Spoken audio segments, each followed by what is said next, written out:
really excited to announce the opening of our new NRF manufacturing entity in Poland.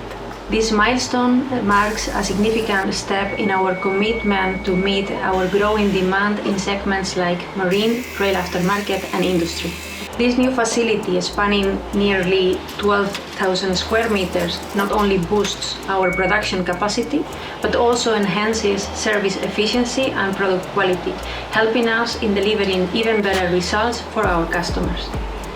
This factory will specialize in the repair and manufacturing of railway cooling solutions, as well as the production of advanced aluminum cooling systems and radiators for both rail and industrial applications, without forgetting about marine cooling systems.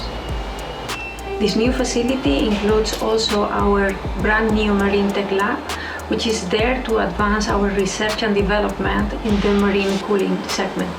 As a head of operation, I could be prouder of this significant milestone for NRF. This new facility represents not only just an investment in innovation, but also a commitment to the future of cooling systems.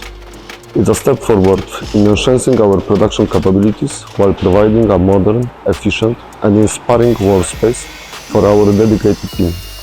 This facility will play a crucial role in elevating our operations, improving production times. Ultimately, it's all about our customers ensuring their satisfaction remains at the heart of everything we do.